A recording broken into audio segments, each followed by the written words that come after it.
శ్రీమాత్రే నమ. జయ గురు దత్తాత్రేయ నమ.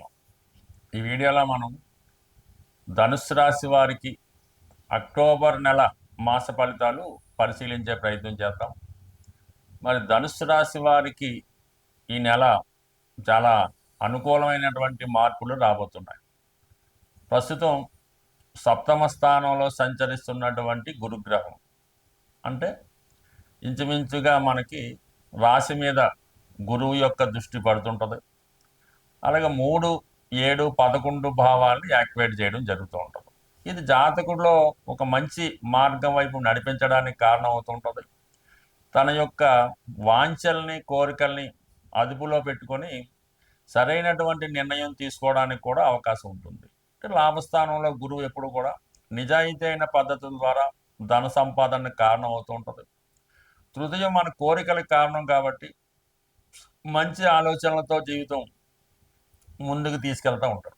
మరి గురువు ఈ విధంగా ఉంటే ఈ అక్టోబర్ నెల 18వ తారీఖున గురువు తన తర్వాత రాశి అయినటువంటి కర్కాటకంలోకి ప్రవేశించడం జరుగుతుంది. అది పర్మనెంట్గా కాదు, కొన్ని అతిచారం వల్ల అయితేనే ఏదైతేనే కర్కాటకంలో ప్రవేశించి నవంబర్ 12వ తారీఖున వక్రగమనం పొంది అదే రాశిలో తిరిగి మళ్ళా మిథునంలోకి ప్రవేశించడం జరుగుతూ ఉంటుంది.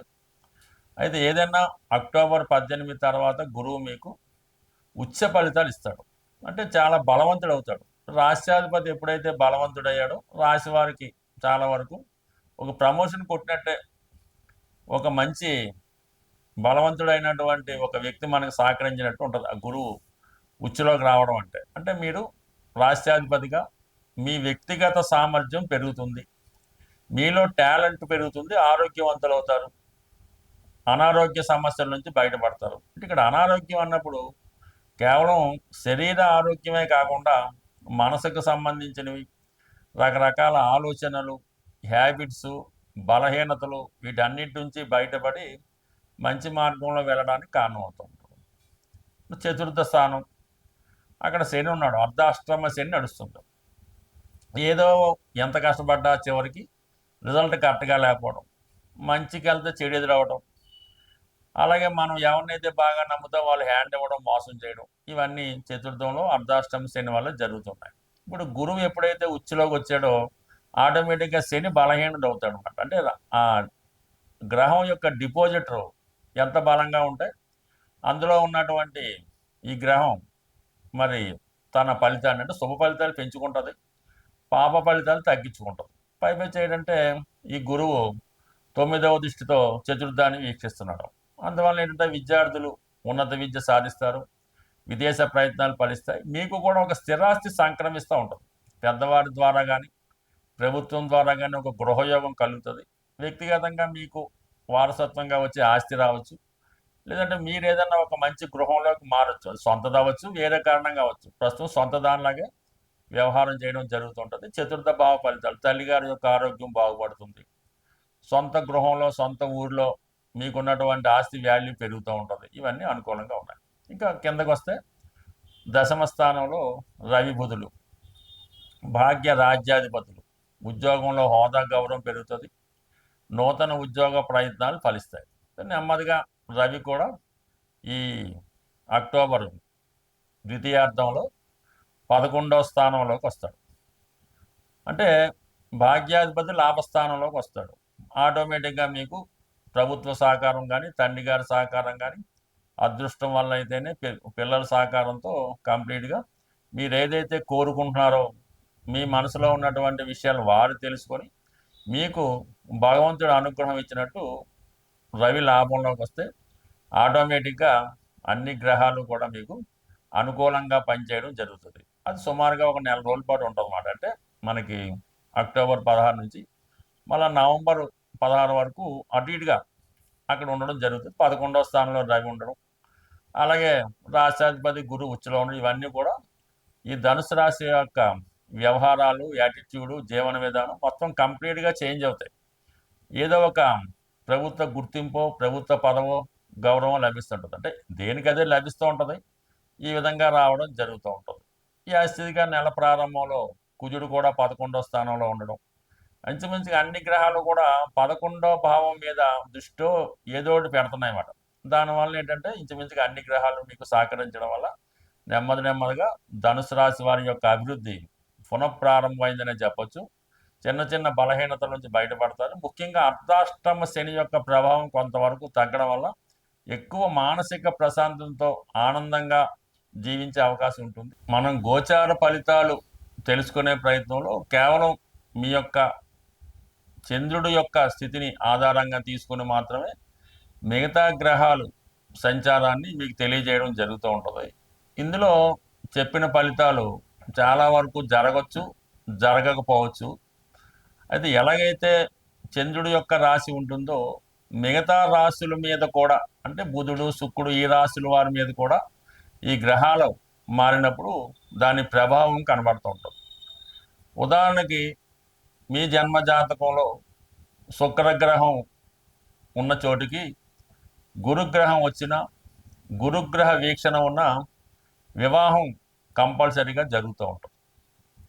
అలాగే మీరు జన్మజాతకంలో శనిగ్రహం ఉన్న రాశిలోకి గురుగ్రహం వచ్చిన, గురుగ్రహం చూసిన మీకు ఉద్యోగం రావడం అన్నది జరుగుతూ ఉంటుంది. అలాగే బుధుడు ఉన్న రాశిని గురువు చూసిన, గురువు ఆ గ్రహం మీద సంచారం చేసిన విద్యలో అభివృద్ధి కలుగుతుంది, స్థిరాస్తి కొనుక్కునే ప్రయత్నాలు జరుగుతూ ఉంటాయి. అలాగే కేతువు ఉన్న స్థానంలోకి శని వచ్చినప్పుడు ఉద్యోగం పోవడం జరుగుతూ ఉంటుంది. రాహు ఉన్న స్థానంలోకి శని వచ్చినప్పుడు ఉద్యోగపరమైన అభివృద్ధి, టెక్నికల్ డెవలప్మెంట్ జరుగుతూ ఉంటుంది. అలాగే కుజుడు ఉన్న రాశిలోకి శని వచ్చినప్పుడు ఉద్యోగం పోవడం కానీ, అన్నదమ్ములతో విభేదాలు, ఈ ప్రమాదాలు లాంటివి జరుగుతూ ఉంటాయి. అలాగే రవి ఉన్న స్థానంలోకి శని వచ్చినప్పుడు తండ్రి గారికి ఇబ్బంది కలుగుతూ ఉంటుంది. అలాగే మీ సంతానం విషయంలో ఇబ్బంది పడవలసి ఉంటుంది. ఇలాగా ప్రతి గ్రహం మీద ఈ గోచార ప్రభావం ఉంటుంది. అందువల్ల సంపూర్ణంగా తెలుసుకునే అనుకున్నవారు, ప్రాథమిక జ్ఞానం ఉన్నవాళ్ళు వాళ్ళకి వాళ్ళు తెలుసుకోవచ్చు.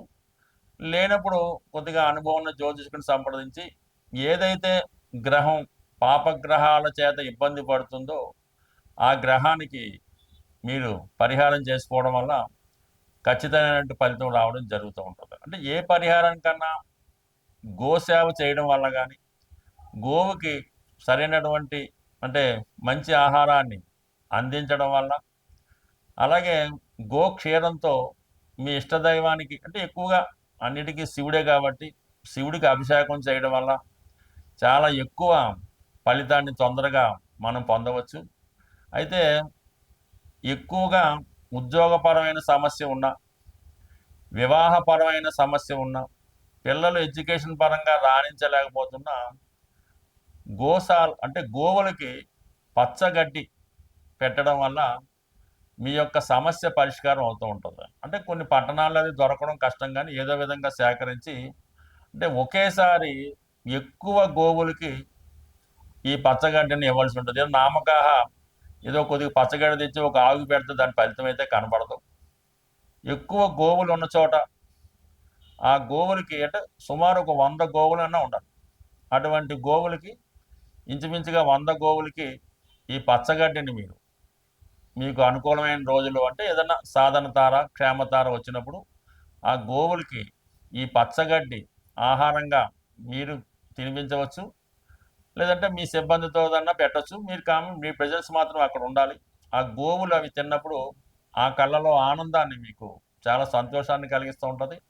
అలాగే మీ ఫలితం, మీ పని కూడా తప్పకుండా నెరవేరుతూ ఉంటుంది. ఏదన్నా పరిహారం మనం చేసుకునే మనకి ఉన్నటువంటి అవకాశాన్ని బట్టి చేయాలి తప్ప ఏదో నామినల్గా ఏదో డొనేషన్ చేయమన్నామని ఏదో 10 మందికి భోజనం పెట్టకుండా సాధ్యమైనంత వరకు అది ఒక స్థాయిలో ఉంటేనే ఆ ఫలితం కూడా మీకు రావడం జరుగుతూ ఉంటుంది. బట్ ఏదైనా కేవలం ఈ గోచార ఫలితాలు చంద్రుని మట్టి మాత్రమే చెప్పడం జరుగుతుంది.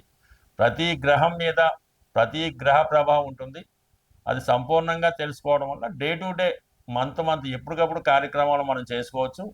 ఏదైనా మన దైవ బలంతో మన జాతకాన్ని మనమే మార్చుకోవచ్చు. స్వస్తి.